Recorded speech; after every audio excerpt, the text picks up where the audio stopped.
tua palavra é luz no meu caminho, luz no meu caminho, meu Deus.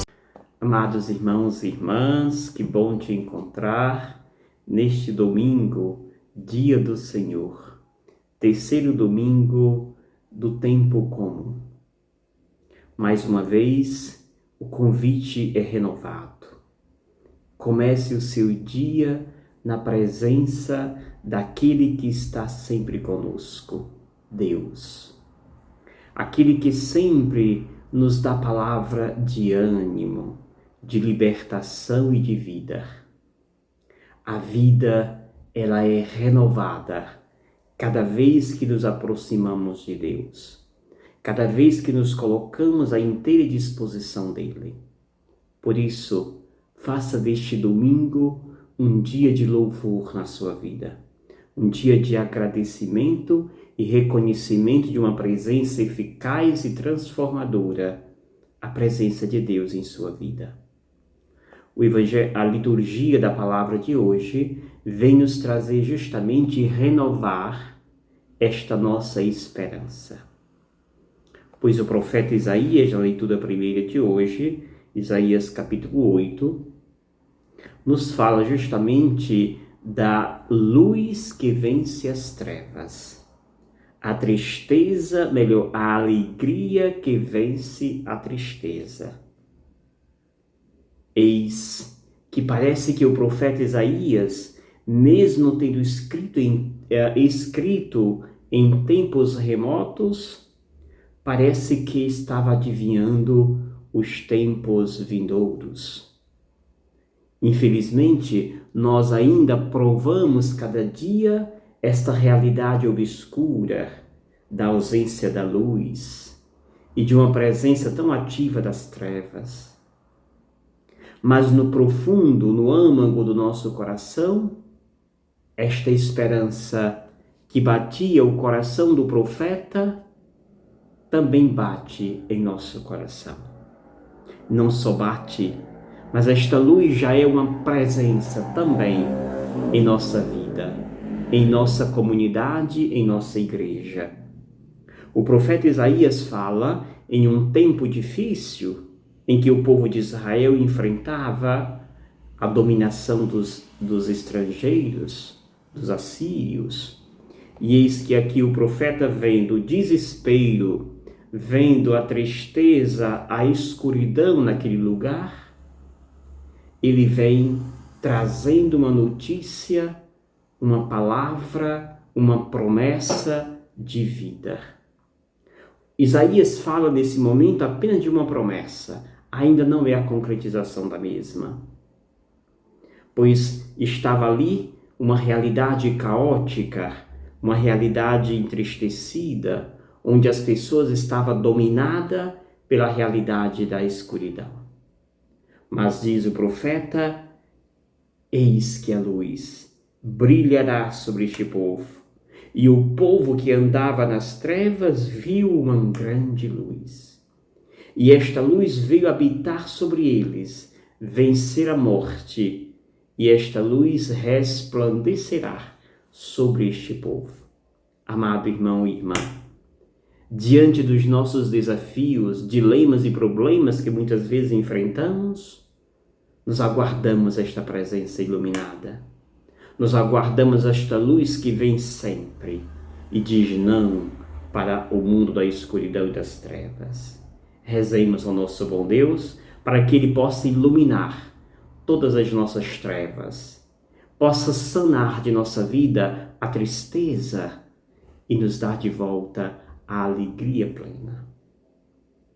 O evangelho que hoje nós meditamos, a igreja nos oferece, é o evangelho de Mateus, capítulo 4, versículos 12 ao 23, que diz: Ao saber que João tinha sido preso, Jesus voltou para a Galileia.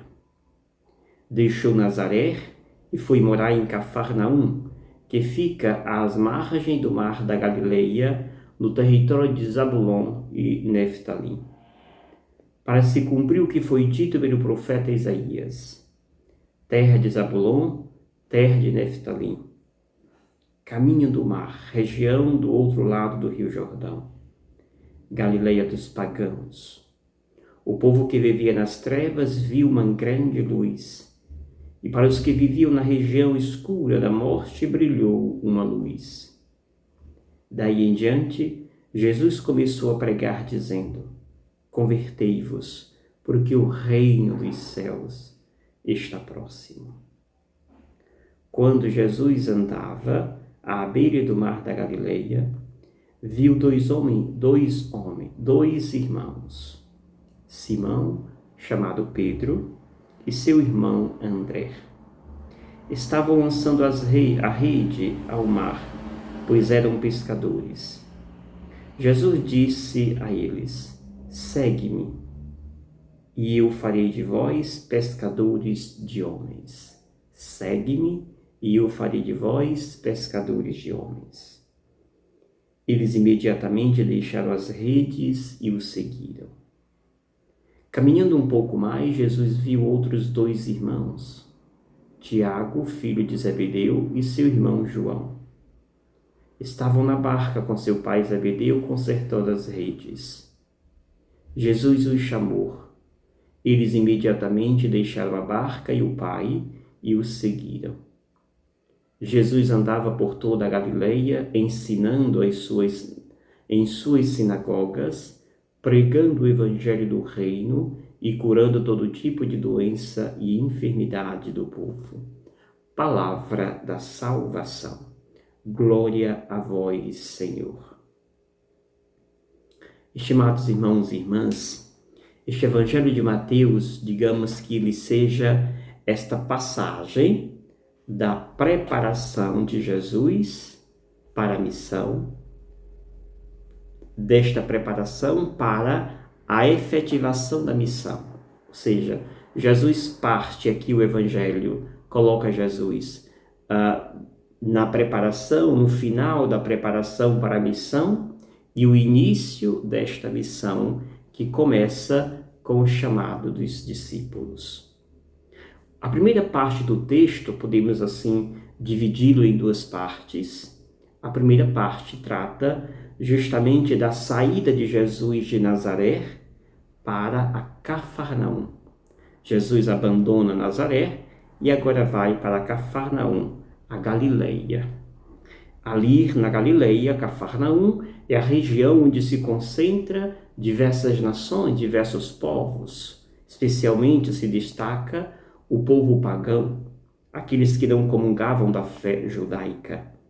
E é justamente a esta realidade que Jesus se apresenta. É como se aquilo que o profeta Isaías nos traz, como recorda o texto, se concretizasse.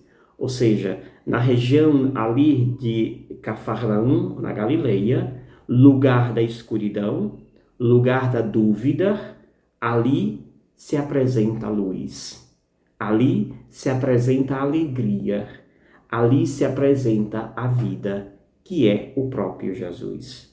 Portanto, aquele povo que era sinônimo de escuridão, sinônimo de pecado e impureza, agora acolhe junto de si a vida, a luz, a alegria. Isso, portanto, é o que vai concretizar. A promessa do profeta Isaías se concretiza com esta presença de Deus, de Jesus, junto ao povo na Galileia.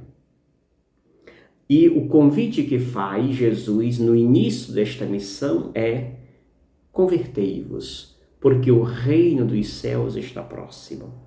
O reino dos céus está próximo, e sempre afirmo isto, não é que o reino dos céus está se aproximando, chegando, está perto. Não. O reino de Deus está próximo, é dizer, o reino de Deus já é uma realidade. O reino de Deus já é uma presença, já está aqui. Por isso acolha. E o que é este reino de Deus?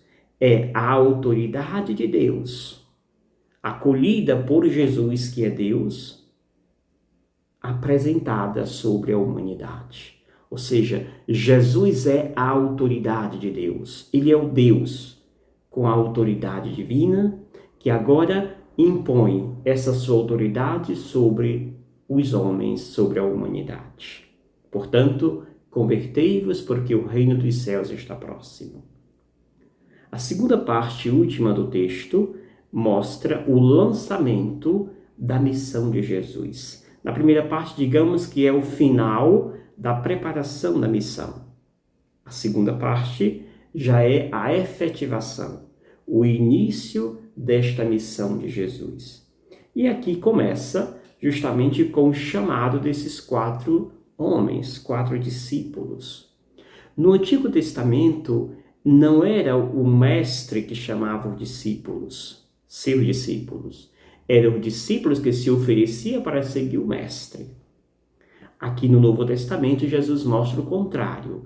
Não é o mestre, o servo que vem até o mestre, é o mestre que vai até os servos. Jesus que vai até os discípulos, aqueles que ele quer, os chama, os escolhe para a missão junto com ele. E aceitar esse chamado, esse convite de Jesus, significa deixar família, deixar seu trabalho, deixar sua pátria. Esses 4 que aqui se apresentam deixam sua casa, seu trabalho, sua família. E é justamente isto, o despreendimento que Jesus requer e impõe para cada um daqueles que ele chama. Só é possível seguir Jesus de forma efetiva quem é capaz de deixar sua casa, sua pátria, muitas vezes, deixar seu trabalho e deixar justamente a sua família. Ou seja, aquilo que mais apreciamos, somos chamados a deixar para seguir de forma livre e espontânea aquele que nos chamou, Deus. E é isto que faz cada um destes 4 que são chamados por Jesus. E são chamados não para apenas estar com ele, mas para se tornar efetivos pescadores de homens. Eram antes pescadores de peixe, sua profissão, agora passam a ter uma missão, um serviço, mais do que um trabalho, que é chamar, converter pessoas, ser pescador de homens. E aí, amados irmãos e irmãs, todos os 4 imediatamente seguem Jesus. Depois, Jesus mostra o que eles devem fazer e imitar o quê. Jesus faz, ele é exemplo, modelo para aqueles que ele chamou. Por isso o Evangelho termina dizendo que Jesus andava por toda a Galileia, ensinando nas sinagogas, pregando o Evangelho do Reino e curando todo tipo de doença e enfermidade do povo. Esses são, o tripé da missão de Jesus, que é justamente o ensinamento, pregar o Evangelho ao povo, ensinando nas sinagogas as pessoas, pregar o Evangelho do Reino e curar todo tipo de doença e enfermidade. Eis aqui o retrato da missão inicial de Jesus. E os seus discípulos, que por ele é convocado a fazer isto também.